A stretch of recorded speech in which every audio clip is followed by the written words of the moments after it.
चलिए, बहुत बहुत शुक्रिया चंदन इस तमाम जानकारी के लिए। अगली खबर दानापुर से, जहां पोठिया में एक छोटे बच्चे से शराब माफिया शराब की बिक्री करा रहे हैं।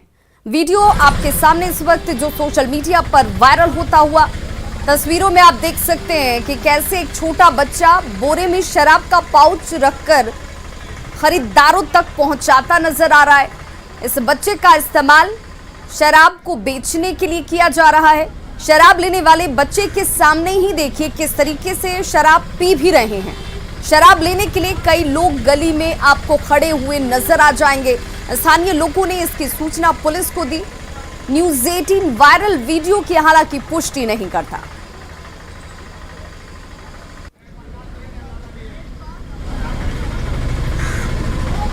अगली खबर भागलपुर से, जहां ईशीपुर थाना इलाके में एक नाबालिग को घर में अकेला देखकर पड़ोस के ही एक युवक ने दुष्कर्म का प्रयास किया। विरोध करने पर युवक ने नाबालिग को मारपीट कर जख्मी कर दिया। हालांकि जब छात्रा चीखने चिल्लाने लगी तो उसकी आवाज सुनकर पड़ोस में रहने वाली उसकी चाची वहां पर पहुंचती है और इस दौरान आरोपी यहां से फरार हो गया। मामले को लेकर पीड़िता ने बताया कि गांव के ही पड़ोस में रहने वाले मोहम्मद इब्राहिम अंसारी हाथ में तलवार लेकर उसके घर में अकेला देखकर उस लड़की को दुष्कर्म करने का प्रयास कर रहा था। पीड़ित ने मामले को लेकर ईशीपुर थाने में लिखित आवेदन दिया है।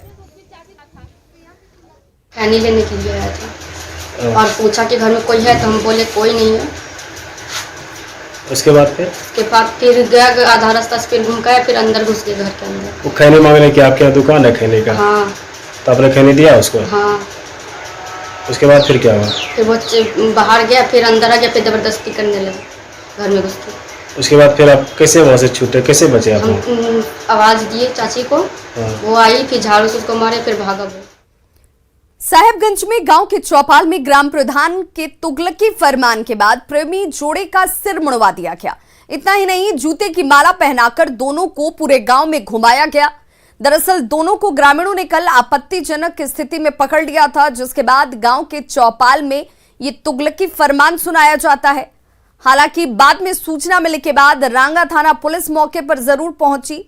प्रेमी जोड़ा वहां से फरार हो चुके थे तब तक। हालांकि अब तक किसी भी तरफ से प्राथमिकी दर्ज नहीं कराई गई। एक्सक्लूसिव तस्वीर आपके टीवी स्क्रीन पर, जहां पर प्रेमी जोड़े को पहले कालिक पोती जाती है, फिर जूते की माला पहनाकर पूरे गांव में घुमाया गया।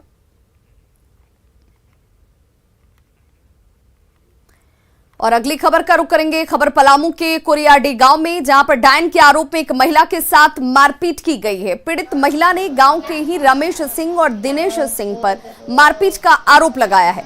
बताया जा रहा है कि महिला गांव में खेती कर रही थी और तभी ये दोनों युवक महिला को डायन के आरोप में पिटाई करने लगते हैं। पीड़िता ने दोनों के खिलाफ पुलिस के पास शिकायत दर्ज कराई है।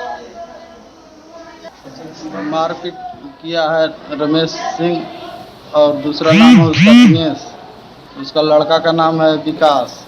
दोनों मिलकर मारपीट किया और मां गई थी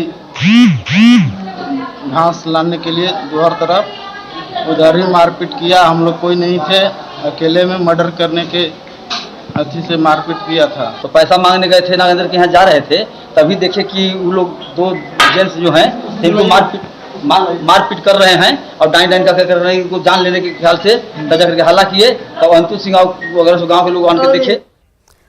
खबर समस्तीपुर से, जहां एक बार फिर से बेखौफ अपराधियों ने एक सीएसपी कर्मी की गोली मारकर हत्या कर दी और 2,33,000 रुपए लूटकर फरार हो गए।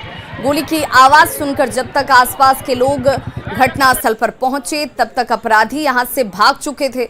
बाद में लोगों ने जख्मी कर्मी को पीएचसी पहुंचाया, लेकिन अब तक जैसे ही इस शख्स को पीएचसी पहुंचाया जाता है, इस शख्स की जान जा चुकी थी। फिलहाल पुलिस अब मौके पर पहुंचकर घटना की छानबीन में जुट गई है। वहीं वारदात के बाद आक्रोशित ग्रामीणों ने बथान चौक पर सड़क को जाम कर खूब प्रदर्शन किया, जिसकी तस्वीरें आप इस वक्त टीवी स्क्रीन पर देख पा रहे हैं। सीएसपी ब्रांच में लड़का काम कर रहा था। मेन ब्रांच से कैश लेकर जा रहा था सीएसपी ब्रांच पर। इसी रास्ते में बीच में अज्ञात व्यक्ति ने 2 गोली मार दिया उसे और वहीं गिर गया लड़का। पैसा लेकर भाग गया। कितना पैसा? पैसा 2,30,000 रुपया था। अब तक पुलिस की तरफ से क्या कुछ कार्रवाई हुई? पुलिस की तरफ से अभी तक कुछ कार्रवाई नहीं हुई है। पोस्टमार्टम के लिए लाश को भेज दिए हैं। पूरी मामला इस बैंक से पैसा निकाल के अपना वो घर ले जा रहे थे। पिपरा चौक, हाँ पिपरा चौक पर से घटना हुई है। 4:30 में हुई घटना। बस हम लोग का जैसे फ़ोन आया वैसे हम लोग चल चुके वहाँ से। तो अब तक किसी की गिरफ्तारी हुई? नहीं, अभी कोई छानबीन कर रहे हैं पुलिस अपना। पूर्वी चंपारण के मधुबन थाना क्षेत्र में मदर टेरेसा फाउंडेशन ट्रस्ट नामक चिटफंड कंपनी में बड़ा घोटाला सामने आया है। ट्रस्ट की मुख्य शाखा चकिया में ये गड़बड़ी सामने आई। चिटफंड कंपनी में करीब 200 करोड़ का घोटाला जो है वो किया गया है। ठगी का शिकार महिलाएं जो है ठगी की शिकार। जब कंपनी के संचालक निर्भय यादव के भागने की खबर इन्हें मिली तो इन महिलाओं ने उनके घर के सामने ही विरोध प्रदर्शन शुरू कर दिया। भारत फाइनेंस कंपनी पर भी महिलाओं ने गंभीर आरोप लगाए हैं। ठगी का शिकार हुई महिलाओं ने पुलिस प्रशासन पर भी निर्भय यादव को भगाने का आरोप लगाया। फिलहाल पुलिस कंपनी चलाने वाले निर्भय यादव के घर पर कैंप कर रही है।